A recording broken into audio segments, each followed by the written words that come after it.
और ध्यान रखिएगा, भक्ति जब नेत्रों में आती है, भक्ति जब नेत्रों में आती है तो दर्शन बन जाती है। भक्ति जब नेत्रों में आती है तो दर्शन बन जाती है।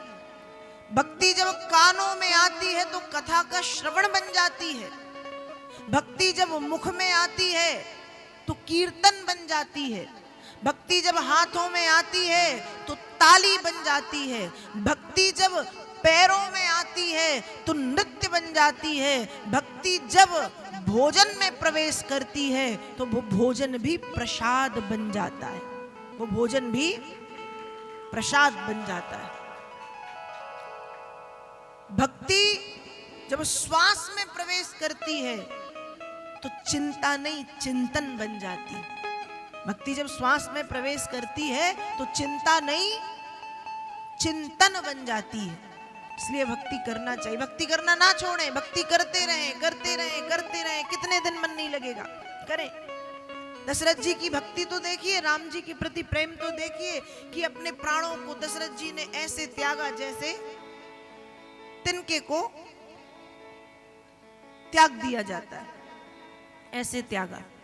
भक्ति करना चाहिए। भक्ति की महिमा अपार है, अनंत है, अद्वितीय है, अपरंपार है। भक्त के जीवन में भक्ति का होना परम आवश्यक है। भक्त के जीवन में भक्ति का होना परम आवश्यक है। भक्ति से शक्ति मिलती है, भक्ति से आत्मबल बढ़ता है, भक्ति से आत्मविश्वास बढ़ता है, भक्ति से बुद्धि पवित्र होती है। इसलिए भक्ति करना चाहिए। और मैंने कहा ना कि जरूरी नहीं कि भगवान का और हमारा जो संबंध हो वो सिर्फ भक्त और भगवान का हो। भागवत में एक श्लोक आता है, गोप्यः कामाद् भयाद् कंसो द्वेषाच्छेद्यादयो नृप संबंधात् वृषणया स्नेहाद् ययं भक्त्या वयं विभो। भागवत में एक बहुत सुंदर श्लोक आता है, गोप्यः कामात्, गोपियों ने प्रेम के कारण भगवान का नाम लिया। क्यों लिया? गोपियों ने कृष्ण को प्रेमी माना ना, कृष्ण हमारे प्रेमी है और भगवान ने प्रेमी बन के उद्धार किया। गोप्यः कामात् भयाद कंसु, कंस ने डर के कारण पूजा। कंस ने क्यों भजा? डर। कंस को तो ये भी नहीं मालूम कि मुझको जो मारेगा उसका नाम कृष्ण है।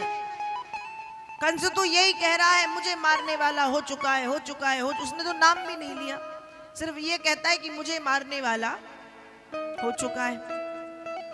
और भगवान ने कंस का भय में, उसने भय से भजा, उद्धार किया।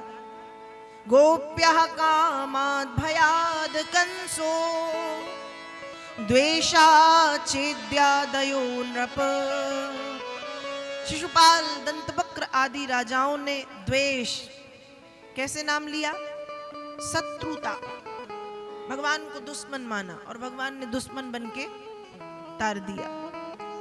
यदुवंशियों ने, यदुवंशी मतलब यादवों ने संबंधी माना। कोई कहे कि मामा है, कोई कहे भांजा है, कोई कहे भतीजा है, कोई कहे मित्र, कोई कहे पुत्र, कोई कहे पौत्र।